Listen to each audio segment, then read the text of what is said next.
Recording this, but if you wanted to move in, these chairs, I'm guessing, are about as comfortable as the ones back there, though we're not guaranteeing that.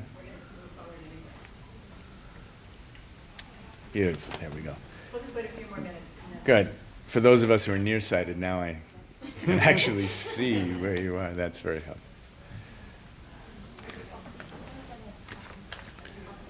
Are you sure you weren't? This is not usually how it goes. Oh, this is completely fine. Doing all right? Doing all right? What is the significance of the pink ribbon today? Breast cancer. Yes. Is this breast cancer awareness? Is it mic for me? Because if not, your audio is not going to go in the recording. So Is it on? That's good. Later, Great. I'll take it away. You are no pink at all. It's on? Test. Oh, yeah. That mic's working. Another 2 minutes. Yeah. and then we'll start.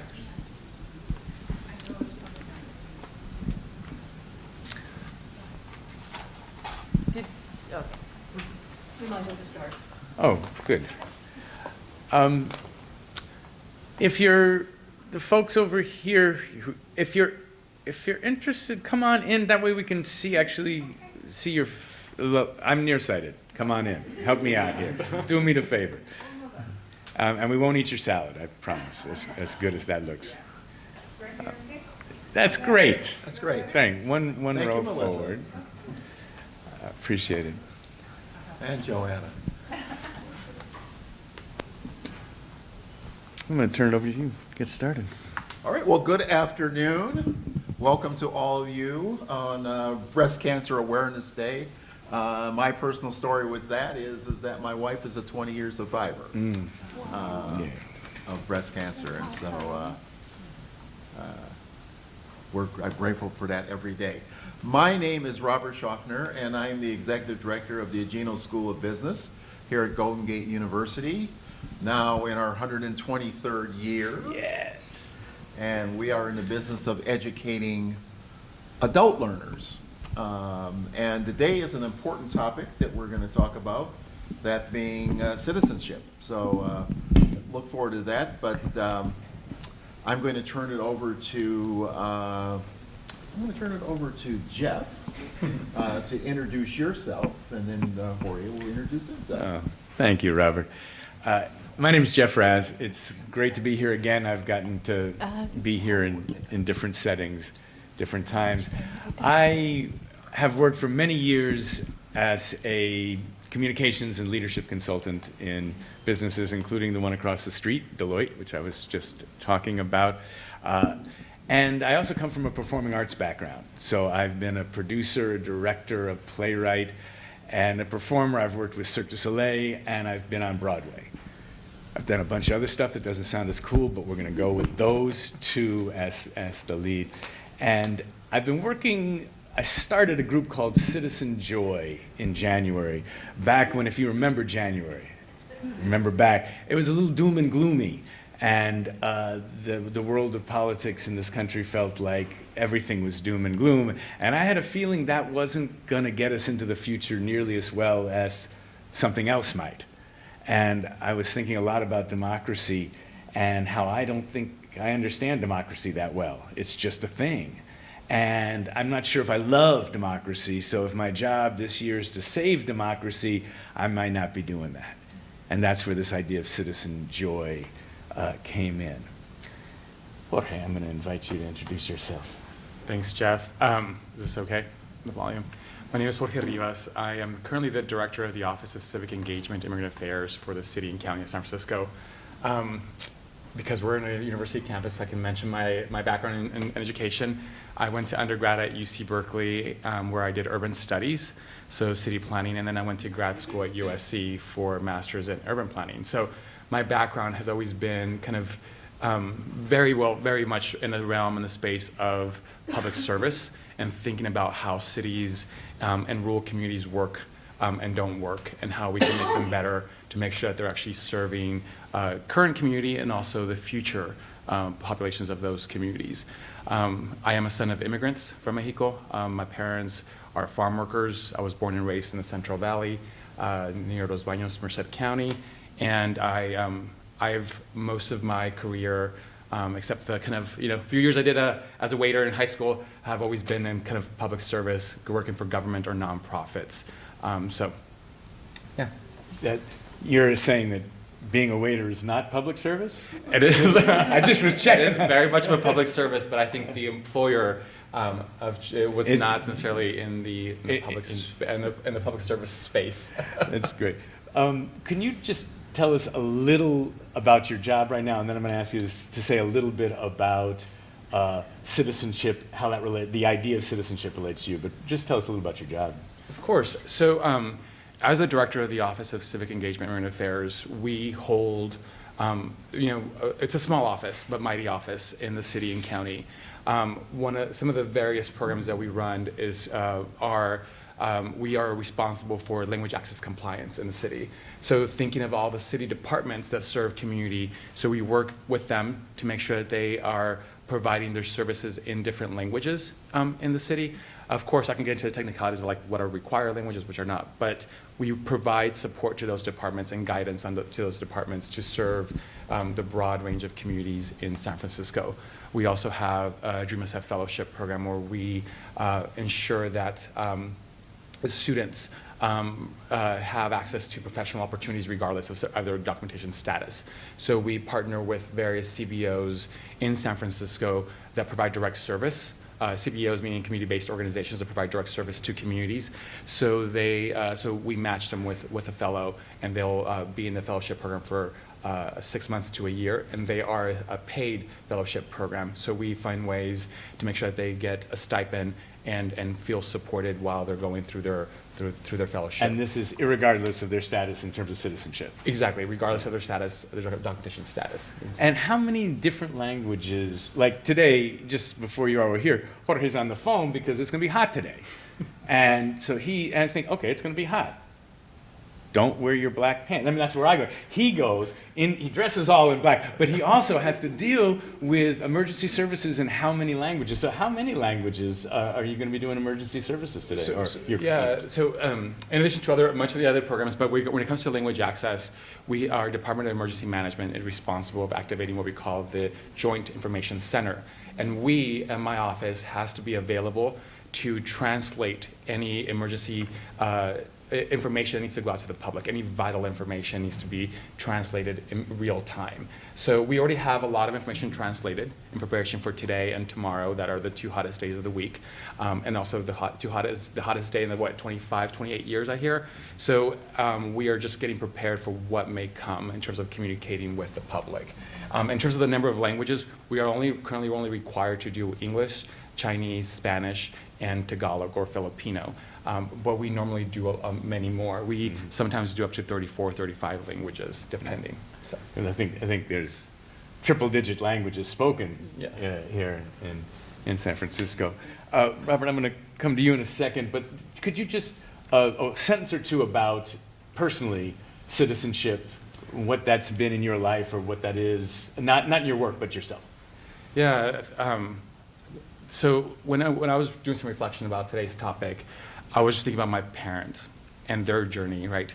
And why a lot of folks or individuals come to this country seeking the citizenship, seeking a place of belonging, and seeking a better future. And I was reflecting on how citizenship is actually not stagnant. It is not, for me, it's not like, oh, it's today I'm a citizen, tomorrow I am not. But or before I wasn't. So how does citizenship in my life evolved? And I think it's evolved where people might take some time to grow into that community, might take some time to grow into having a sense of belonging. And once you have a place of belonging, I think you can start engaging more fully. So not only attending talks like this, but also talking to your neighbors about the elections, participating in democracy, accessing city services and resources. So once you feel you belong, or there's a place for you, I think my parents, and I see that in my work as well, but people feel more comfortable accessing other services and asking for help and support. The other piece for me that I think is very important kind of how it's, as Blake says, not being stagnant. It's like, how do you engage more frequently over time?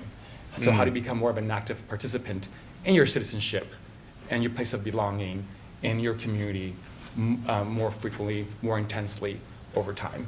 And I've seen that with my parents, and I see it for myself. And I see it with my parents because, when they first arrived as immigrants, it took them years before they started engaging, but now they are fully activated citizens in their community, not only in their church group, but also when it comes to other political activities where they can inform about where they stand. So they create a community. They feel like they belong in their community, which is very important, I think, when it comes to citizenship to me. So, Wow, thank you. Yeah. I'm really glad you linked belonging and citizenship. I think if I throw it over to you, Robert, belonging is part of something you think a lot about, and ask you to talk about it personally, but also in terms of your work. So belonging is part of diversity, equity, inclusion, and belonging, and it's important that we're included in organizations, in our community, and whatever that we feel we belong in the community. And as I thought about the topic today, and I thought about my life, I grew up at a time where the regular television program every evening was someone marching for civil rights and seeing some hoses turned on people or dogs getting after people, because African Americans were trying to get the right to vote. That was that time frame. And then I thought about my parents and all the lessons they taught me, and they always were actively involved. I grew up in Minnesota. They were involved in organizations around voting rights, League of Women Voters, other things like that. That sort of tied in. I was in Africa last year, and I went to what was a slave river camp, and the debarkation point for a castle where over 12 million people were enslaved and sent around the world. And so democracy and citizenship really means something to me, because for me, I know so many people died for it. I know so many people sacrifice to be a part of something, to be a part of this democracy here. But as I think about democracy, democracy's messy. It doesn't always go in one direction. Democracy takes a lot of work, and citizenship takes a lot of work. And so one of the things that I've learned along the way is that you've got to get involved and do something. You can't say you don't like the outcome of something and you never got involved. You never had your voice heard.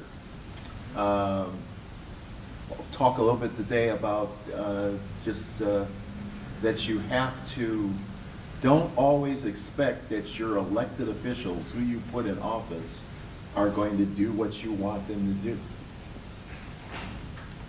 You need to figure out how you make your voice heard in that equation, because otherwise you'll just say, well, why didn't that occur and whatever? Maybe because the elected officials had another agenda that you didn't really know about, etc. So this concept of DEIB, although it's talked about a lot in a corporate setting, and maybe it talks, you could equate that to corporate citizenship. But DEIB in its basis, are we not in the United States a diverse society? Jeff just mentioned that all the different languages that are spoken here, but all the different melting pot that's here, that's the diversity. We would hope, I think, that we treat everybody fairly. Everyone's treated equitably. That's probably a standard that we like to lay our hats on. We want to be included.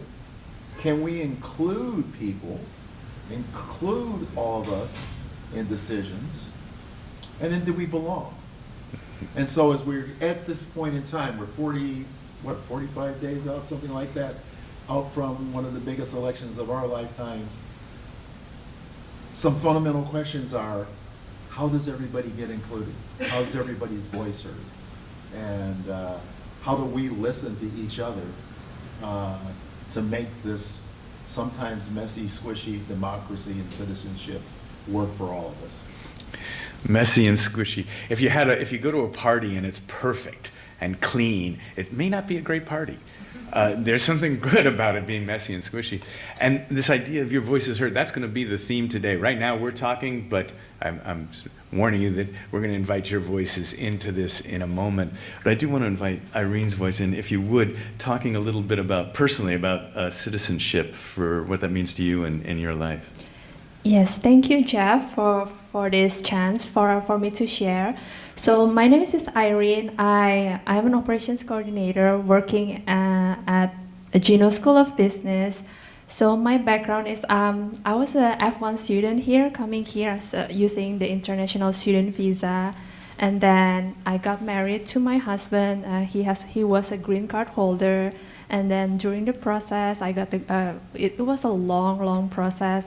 Finally got the green card, and So because of the long process, he needs to apply to be U.S. citizen, and then speed up my process to get my U.S. green card visa. However, what the citizenship means to us is almost like a goal. We are coming here as an immigrant, seeing all this opportunity in the U.S. It's very different than in my home country, Indonesia. For example, even the minimum wage back in my country, it's like $300 per month. That's a minimum wage. And that's for professional. It's not even for working at McDonald's. It's $300. Right now, if I check, maybe it's just up until $400 right now. And it's so different when you're coming here. We get all these benefits. So it's like a trophy for us, for an immigrant like us. So, and we are grateful for it. We got the privilege and other benefits that we are grateful for is that having this U.S. passport is very strong. And for example, if we want to travel around the world, my husband doesn't need to apply for a visa and all this process that might get rejected, unlike me. So that's something that I resonate with this U.S. citizenship. Well, thank you. The complexity even within a family, and this idea of the ongoing citizenship, I'd say you're here today. That's part of that ongoing citizenship. Before I turn this over to you, I have a question to ask you all. You made me think of something. You're talking about your parents growing up activists. My parents were also activists, and they were civil rights activists, and my father was a physicist, so they were anti-nuclear weapons activists, and eventually my mother published a feminist magazine, so they were doing that. So when I was little, my earliest memories are going out to demonstrations in Huntington, Long Island. And my mother would sit my older brother and I down and make sure that we could explain the issues of the demonstration clearly at 5 years old, because she didn't want us going out there unless we knew what we were doing. There was a certain agency she wanted to have.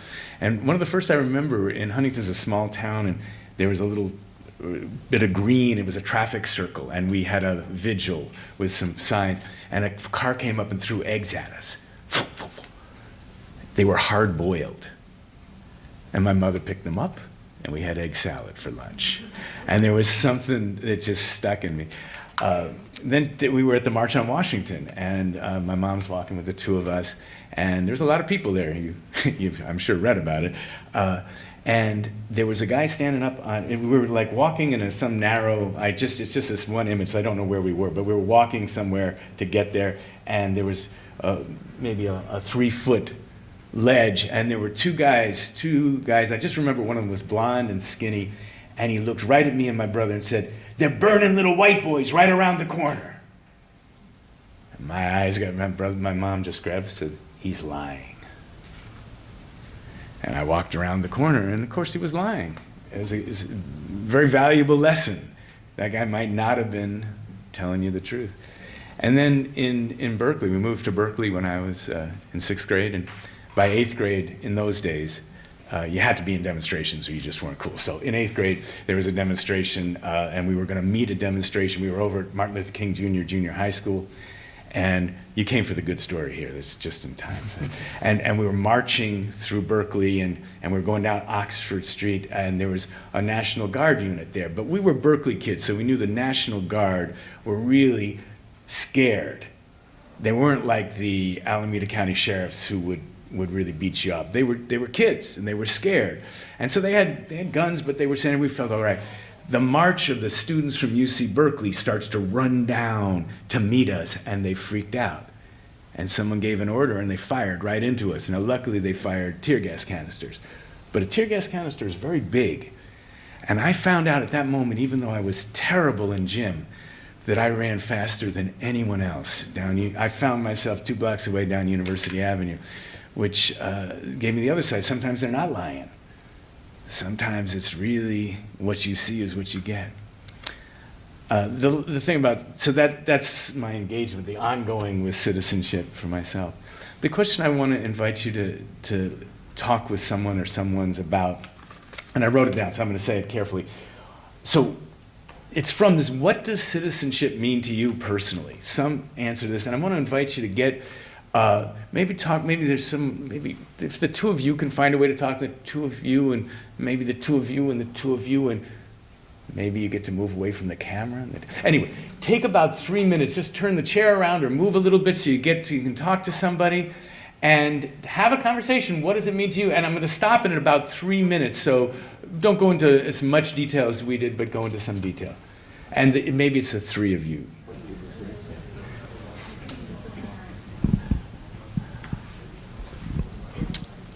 All right. I'm going to hand the mic to you, but you can hand it off to somebody else. But just while you have the mic, and then just something good. We're going to do the hand. Someone has to stop. One thought, but I'm going to ask it. Something you heard. Are you speaking into the microphone? He's got one. No, for you. You're speaking. Oh. This one right there. Irene, you have one on the ground. There we go. My friends are helping me out here. Because we're recording this, I know you can hear it otherwise. First question, if you just say your name, but also something you heard from the other two people in the group. Just one thing you heard with your name, and then one thing you heard. All right. So my name is Ben Bobby. I'm a student here. I work for IGNO School of Business with Professor Robert, and I'm also the new SGA president. And yeah, something I heard from the other two in my group is that citizenship gives you a feeling of pride.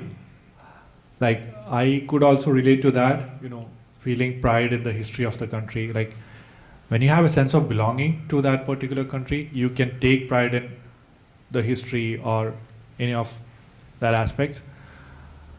Yeah, so that is what matters to me most.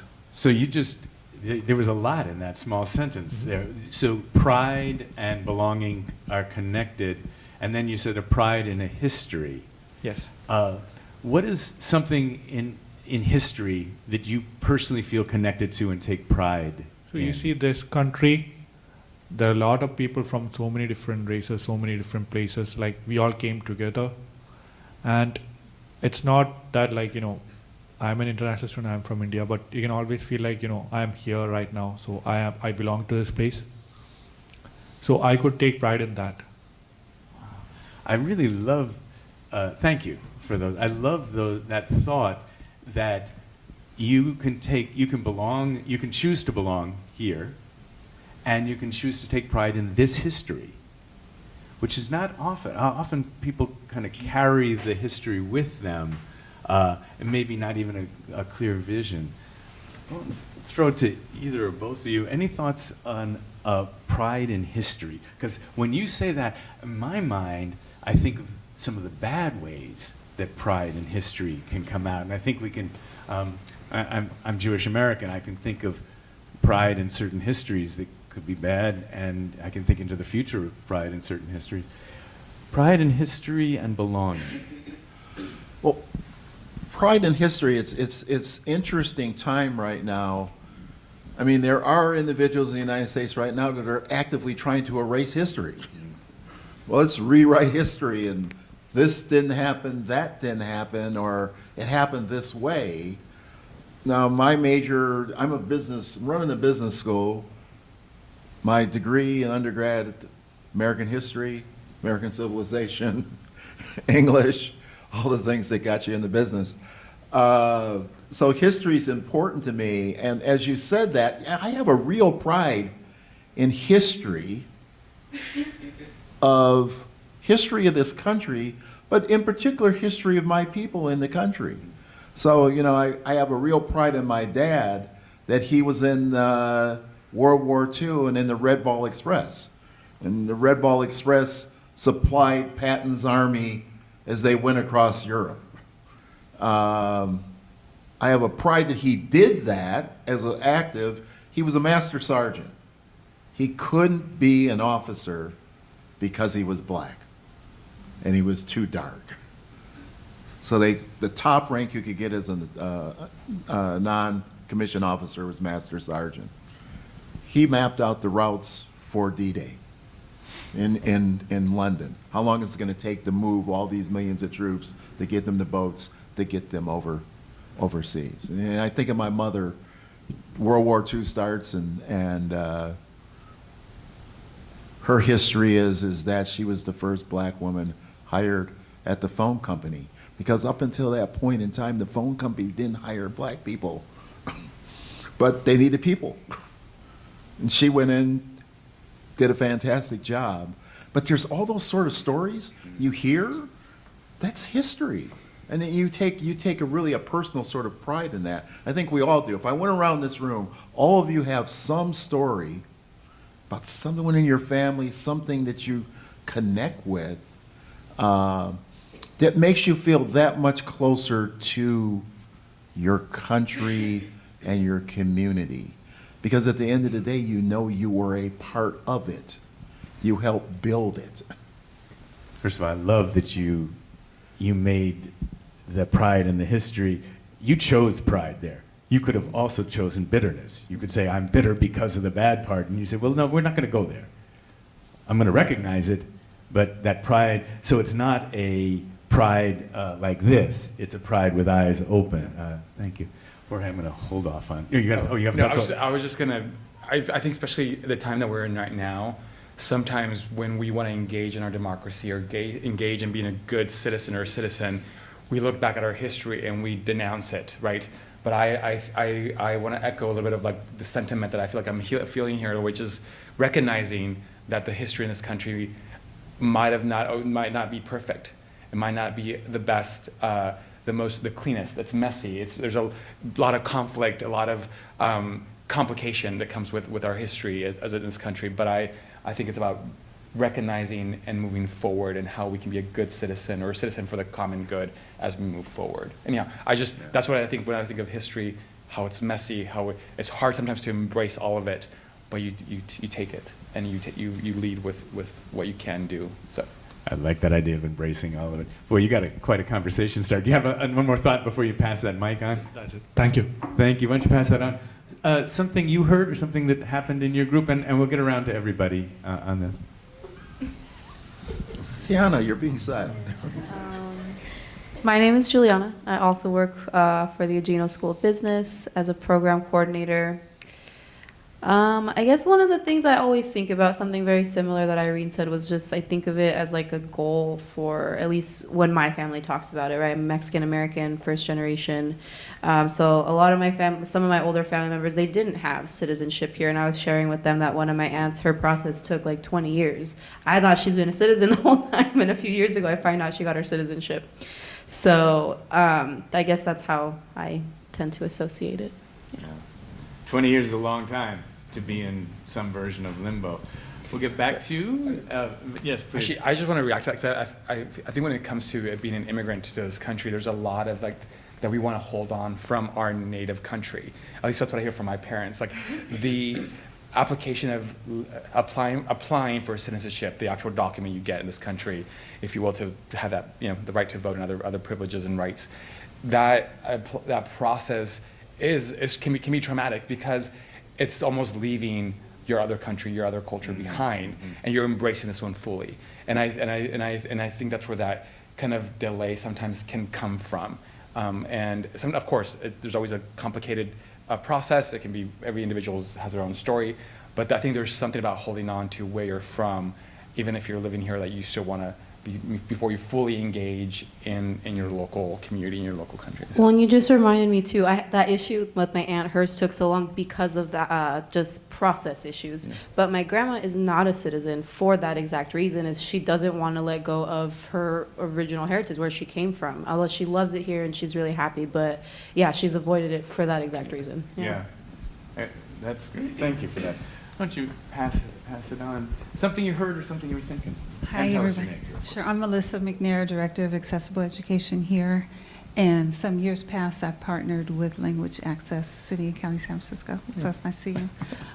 We had a good chat when thinking about citizenship.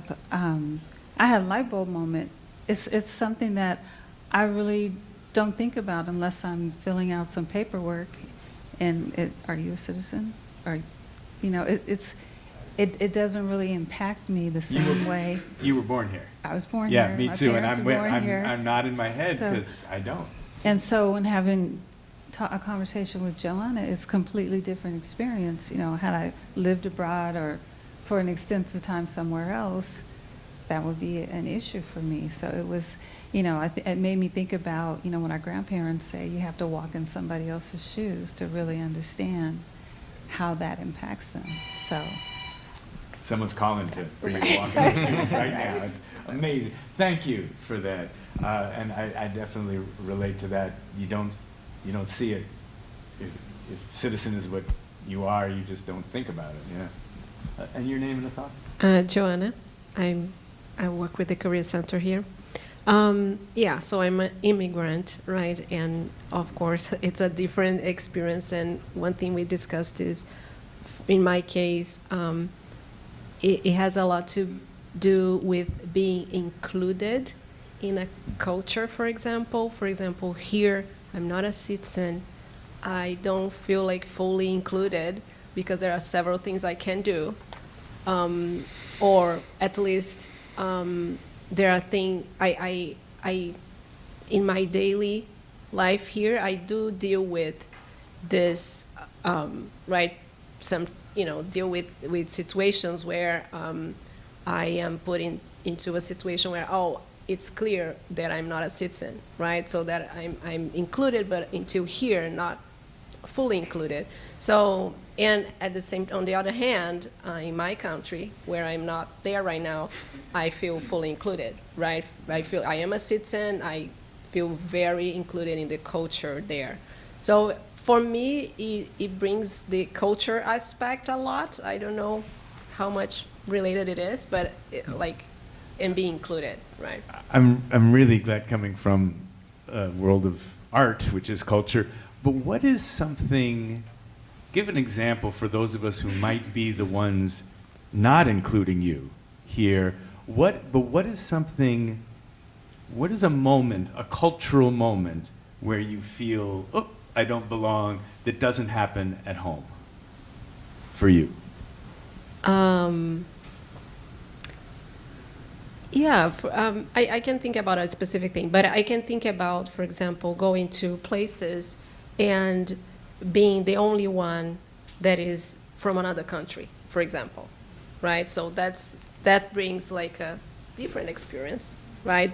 Opposed to when you go to another place and you see different cultures, people from here, but also other cultures, and so, right? So in the framework of DEIB, having diversity, the first letter, leads to belonging because you're not the only one over here. Even if it has nothing to do with citizenship, even your status means nothing in the setting, it just feels different. As you say that, the easy part of DEIB is the diversity. We're diverse. We got diversity in terms of age. We've got all sorts of different generations here. We've got people from all over the world. We've got a lot of diversity, but if you just stop there, that doesn't mean that anyone's treated fairly or equitably, doesn't mean that everyone's included. So you can be in a room, you could be in this room, it's a diverse room, but you might not feel included at all. Or even if you did get included, you might not feel you belong. If someone hasn't gone that next step to actively make you feel at home. So I can understand, you know, the feelings that you're here, you're part of, but you're not quite part of. And you've got that heritage and your culture from back home, where when you go back home, I'm sure you feel, oh, I feel so comfortable. I think all of us, I'm guessing here, but that all of us can find cognate to that. I was a performer for many years, as I mentioned, and then I started working in the corporate world, and I was in a suit. The only suit I had was the one I wore to my brother's wedding, and it didn't fit that well. And I felt, but I was self-identifying. I just had this little spotlight on myself as I wasn't. It took quite a process from my end to find my way into belonging.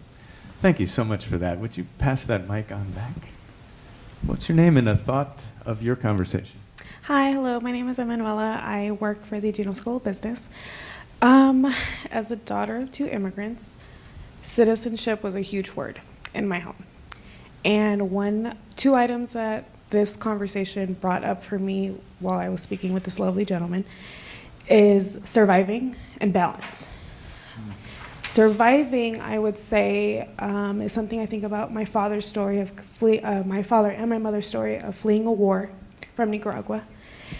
And my father was studying business. He had a business, his own enterprise in Nicaragua, and came to this country to clean toilets.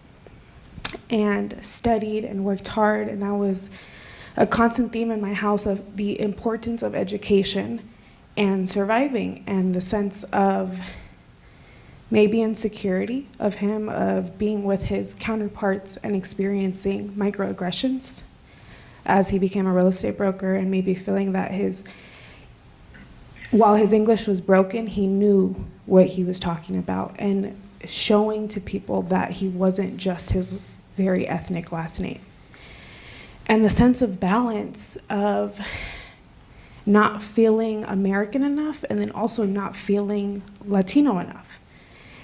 Amongst your Latino businessmen, maybe feeling that they're thinking, oh, el gringo, se piensa, he thinks he's better than us now. And then being amongst his white counterparts and feeling, oh, this guy doesn't know anything just because he had his business in another country. He thinks he can come here and he thinks he's a big shot. And him instilling this like confidence in me that even if you don't feel confident, you have to fake it till you make it. And pursuing this American dream. Simultaneously, my mother didn't want to leave her country. That was the only country she had ever known. She fled a war. She didn't want my sister to experience any travesties of what was occurring in our country. And instilling the sense that even no matter what anybody makes you feel, you're important, you're confident, you can do it, and you got to work even harder than your counterparts because you're a woman of color, and I know it sucks to say like you're always going to kind of be looked down upon, but that's the truth. So as a Latino woman, I think statistically we make the least amount of money in America.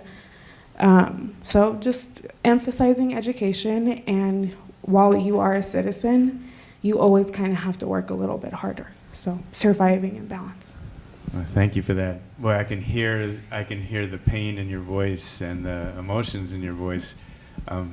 Thank you for telling specifically. I feel like I know your father a little bit, and I can hear that. Your parents also moved here, but I'm going to ask you from the city. You now work for the city and county of San Francisco, which are the same, right? Yeah. It's the same geographic. Thoughts on any part of that in your work? Yeah, so I mean, there was a lot that I could completely just relate when it comes to this idea of survival and balance, because it is this kind of, earlier when I mentioned that citizenship doesn't have to be stagnant. We think of citizenship as like the document you get, but I think you're referring to something that's like a cultural experience or something that you're living on a daily basis, and it's evolving over time. And I see that in my job where we interact with a lot of asylum seekers, especially recently, folks who are fleeing war, folks who are fleeing devastation. And I think about my family who's not necessarily fleeing war, but they were fleeing Mexico for hardship. They were economic hardship, a different type of circumstance.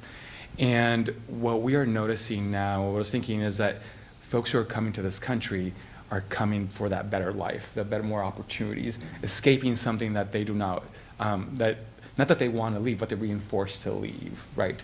And how do we create a space where people feel comfortable, right? How do we create opportunities that maybe our federal government, our state government is not going to do, but how do we do it locally? So the Nicaraguan immigrant can go to a local CBO and get support and filling out their asylum application, get their work authorization documents. Like, how do we support that individual so they can actually be a participant in San Francisco, an active member of their community, and provide support for their families, right? And if they don't have the right documentation, how can I still work with them to make sure that they feel like they have a place to belong? And how can we get them on the right path so they can work towards securing some type of documentation so they can be an active participant? And I think it's hard because every person has their own journey and is either escaping something, trying to make something better for their families, and it's hard because these types of emotions and histories and experiences, journeys, we hear them often, and sometimes as a government we can't necessarily respond as immediately as we would want to, right? Because we have to work with our federal government that controls or manages the process for your citizenship, for your documentation, for your visa, for whatever it may be. So like, how do we live that experience, that journey with our local immigrants here, but yet try to get them to where they need to for their success and integration? So, thank you, Jorge. You just did.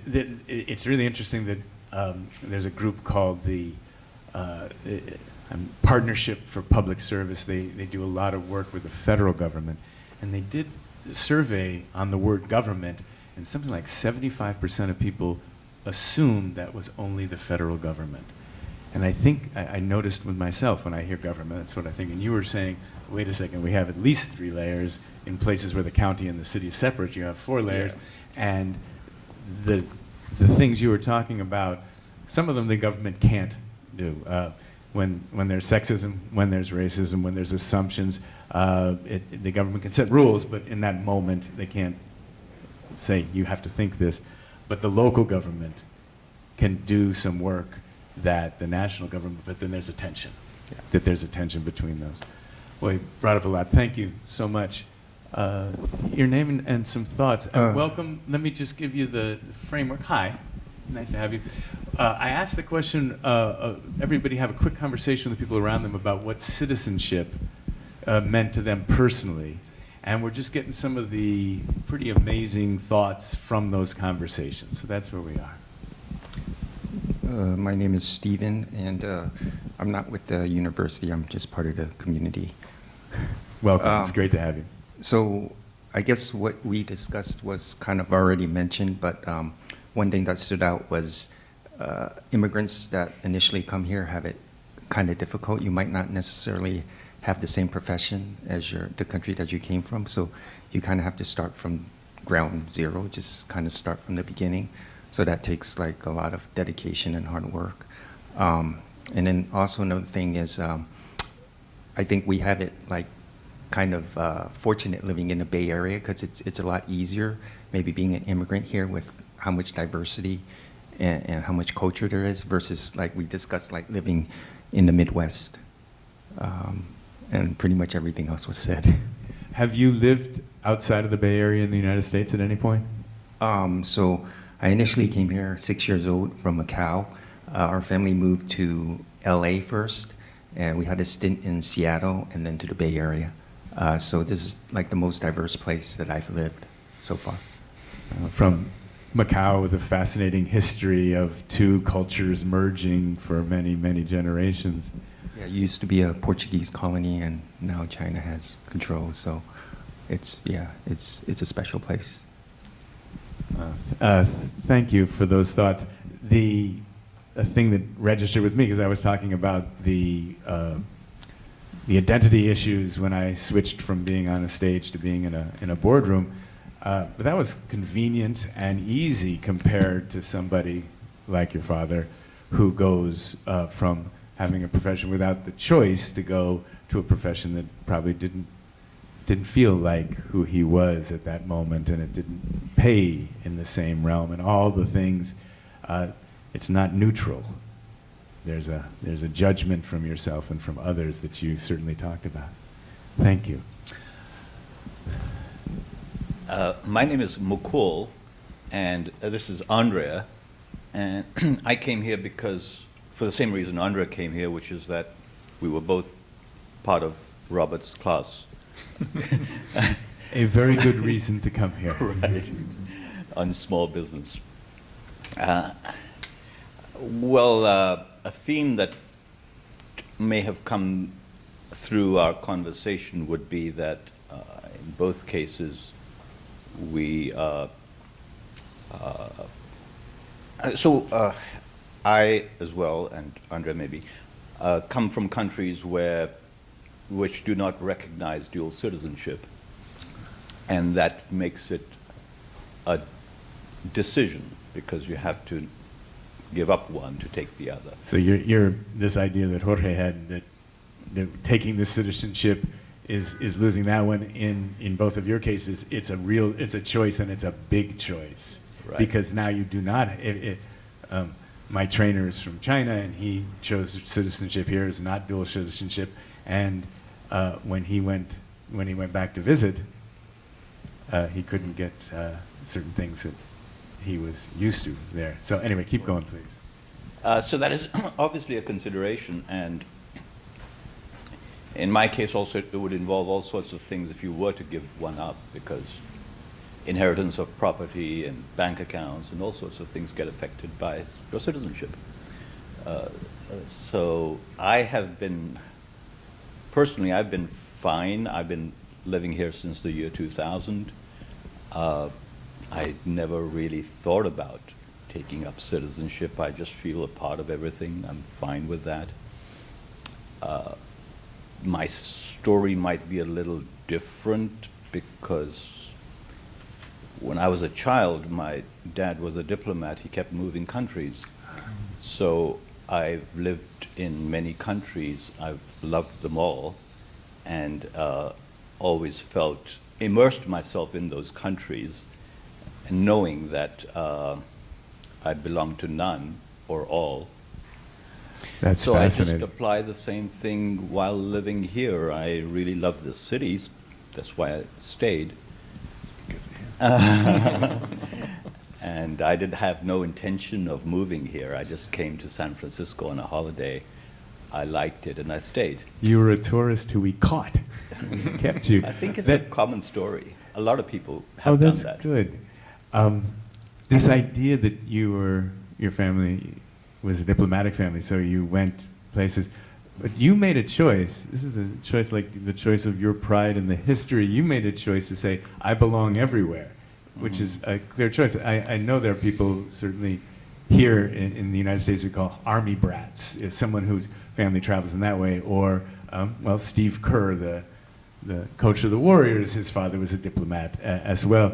I think he made a similar choice as you, saying, I belong here and here and here. I'm just looking at you, looking very calmly sitting there, and I'm wondering, I'm going to ask, this is not what I intend to do, but like how, if we were all going to make that choice, we belong wherever we are in the world. That seems, I don't know about you all, but that seems strange to me. Like, I wish I could do that. How do you, like, what did you do as a kid? Like, what was the thought that said, I belong here? Okay, we're moving. I belong here. In a place where you clearly didn't belong, but you said, no, I do.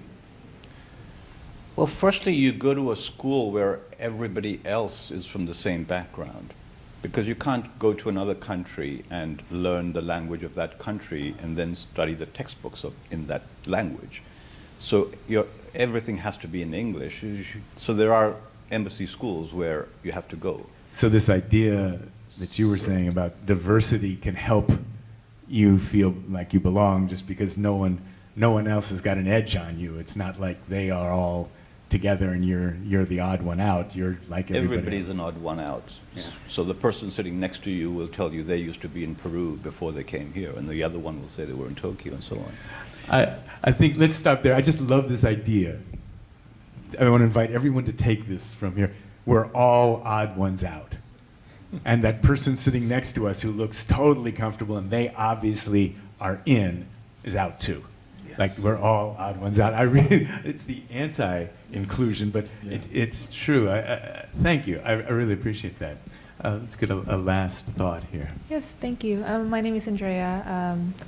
Mukul and I, we spoke about the citizenship and what it meant for us.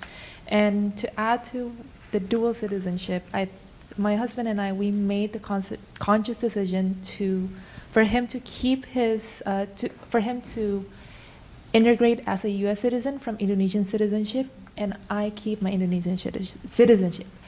And reason is because if anything happens within the country, I can bring him back home.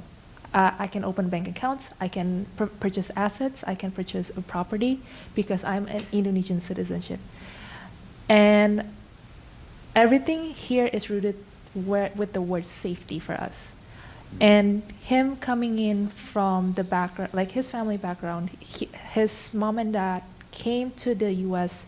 to escape the riot of 1998 in Indonesia that targeted a lot of the Chinese Indonesian. So they both came to the U.S. first and then slowly brought the kids together with them. So the word safety really connects with him. And it's still ingrained to him to the point that we are both in agreement that we should keep citizenship. Each of us should keep different citizenship. In case anything went south, we can take refuge in either countries. You've created dual citizenship between the two of you. Yeah. This idea of fleeing from a war in Nicaragua, which in my understanding was a war in the country, your family fleeing from a specific persecution, the exact opposite of what I was saying. Imagine that we are all odd ones out. No, you are, I'm not in that moment, and there's violence involved. And that clearly leaves a generational warning that you're taking and your husband are taking. Yeah. We need to have safety is to be able to move and to be able to move where it's safer. Yeah. And I think it also comes to we as Indonesians are actually currently fighting for dual citizenship. That's why I am a big supporter of voting. I tell everyone and my Indonesian friends who still has Indonesian citizenship, please vote even though you live in San Francisco. Go to the consulate, ask for them to vote, mail you the voting papers so that you can send it back, because I think the fact that we have the opportunity or someone within the government that is thinking about having dual citizenship for us is a big move, is a big change. It's gonna change lives for the children who was born here, for example. Yeah. The parents are gonna have to decide whether they wanna keep the US citizen through the naturalization or do they wanna bring it back. So having that choices available for us would make it a difference in our better lives. Thank you. Well, you've just segued us in perfect timing. Yes. Sue Ann wasn't just waving to me. She was telling me there's 5 minutes. I want to come and ask you both for a last wrap-up, a minute or two wrap-up, but I do want to take this idea because you set me up perfectly here. You were just saying people from Indonesia who can vote in Indonesia should vote here, specifically around this dual citizenship. And there's other, you want your home country to do well. There are millions of folks who can vote in the U.S. who are not here right now who tend not to vote. And if you know anyone, expats who can vote in the U.S., let them know. Let them vote. There's a QR code that Sue Ann has. You can grab that QR code. It's a voter registration page that we put together on the Citizen Joy website. You can register to vote in under 5 minutes. You can check your registration, which unfortunately is really important these days. Perhaps not so much in California, though I'm going to check mine. But elsewhere where people are getting stripped from the voting rolls because they didn't vote in the last 2 national elections. That's not a law, that if you don't vote twice, you get pulled from the rolls. This is a tactic. And the third is you can get your mail-in ballot on the same website. The same QR code will do that. Share it with everybody, especially share it with younger folks who might think that voting isn't for them and that there might not be a reason. You're making a really good reason for it being important for every generation. And for yourselves, if you can vote or if you have friends who can vote who might not be, that's a great moment. It's one of the things we can do at this exact moment to make sure that our citizenships can keep growing. Whatever citizenships they are, we want those to keep growing, to be lifetime. Robert, a last thought, and then Jorge, you're going to get the last word. Excuse me. You can have 2 last thoughts if you want. That was one. Yes. I don't have the mic. Can I have the mic? Yes, please. Hello, sir. Hello, everyone. I just came now. I just came late. It's my first time out here and experiencing a campus week. Welcome. And it's great. The home is also good, and the topic you were discussing was quite intense, and I was kind of liking it. But all are good views people are throwing from their experience. And the only confusion I'm having is not understanding the whole gist, so that if I understand it a little bit more, I can present my point of view to have more diversity in the thoughts and maybe feel more inclusivity, which you were talking about. In terms of what the content, where we started. Yes, so I can. I'll get, with the basic idea we're looking at. Hello. Yeah, you're good. We can hear you well. It was a little loud. We're looking at citizenship, and the question I asked that I thought was just one of a series of questions, but it turned out to be a very rich question is, what does citizenship mean to you personally? That was the entire question, and we had a wide range of answers, so much so that it's become what we've been focusing on. Unfortunately, because we're videotaping this and we have to end, I'm going to have these guys finish up. But if you have a moment, I would be more than happy to hear your thoughts on that afterwards, if you would be willing to share them. We can have a discussion about it. Thank you. Robert. A couple of things. One, around voting. Every vote counts. We have an election for a congressperson to replace Anna Eshoo in the South Bay. That primary vote, after all the votes were counted, after several weeks of recounts, who got the run in the election was decided by 1 vote. 1 vote. Your vote counts. So please make use of your vote. Second thing is that some of the themes that were here, you know, I could talk about themes of refuge. Some people are saying, I'm going to take refuge of, I'm going to come to California, or I'm going to come to a blue state, or no, I'm not in sync with the people in the blue state, I'm going to go to a red state. So, you know, it's not the exact same thing. We've sort of got this, that's that messiness of democracy. How do we get together? And so my words are one, we're better when we come together and listen to each other, talk with each other, and try to find common solutions. Too often what we see today is we're not listening to each other. We're putting forth our point of view, and that's the right thing. That's what we should do. But if we actually came together on some things, there might be, we're the wealthiest country in the world. We can probably solve a lot of our issues, but we're going to have to work together to do that. And then I'll just leave you with the words of Michelle Obama. As she spoke at the Democratic Convention, she said, do something. So for this election cycle, I've been at community forums. I just got 500 postcards yesterday. I'm having a party at my house in the next 7 days, inviting over friends. We're going to address all those postcards and send them to what are known as battleground states with just a quick message. We got involved in doing something, and that's what I would say to every one of us. There's something you can do. Democracy and citizenship is not passive. It is an active participation to make this a better place for all of us. Beautifully said. Jorge, I'm going to come to you in a moment. I heard on the radio yesterday that someone did the math on this, that if one person makes one move around activating one other person in terms of citizenship, that just you say, hey, I got this QR code, use it, or it's worth $1,000 to a campaign. So you can think of that two ways. You can say, well, I don't want to do that, but I'll send $1,000. Or you can say, I'm going to get lunch with that, and do that one action, which is I like that. That makes me feel like I can do that. I can do that. You got the 500 postcards. Just because I'm the city employee here, the government employee, I will also just remind you, if you haven't registered to vote, it's not too late. In San Francisco, you can register the day of the election if you go in physically into an election booth or election place of a polling site. So it's not too late if you haven't done so. I'll just add to Robert's comments. I think what I will leave you with is it's an ongoing civic engagement process, right? It is not, it is voting. It is voting this election, thinking about how you encourage others to do so, but then also staying engaged afterwards.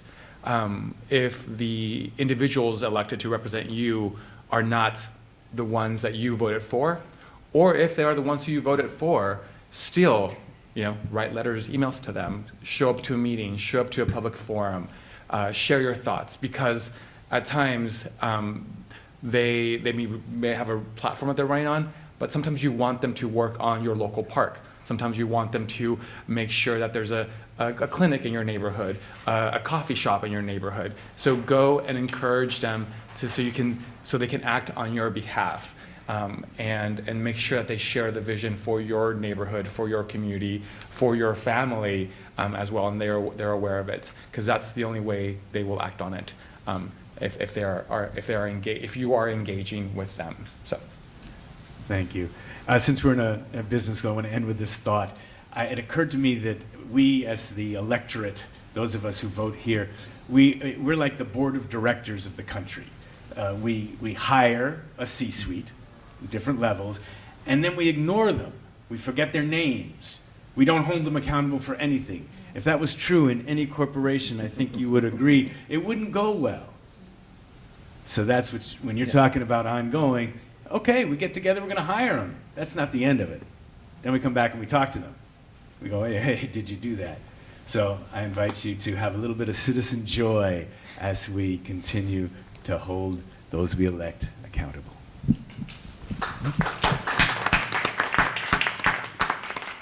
Thank you, Jeff. Thank you. Thank you. Thank you. Thank you. Thank you, guys. Appreciate it. Thank you all. You guys. I'm happy to stick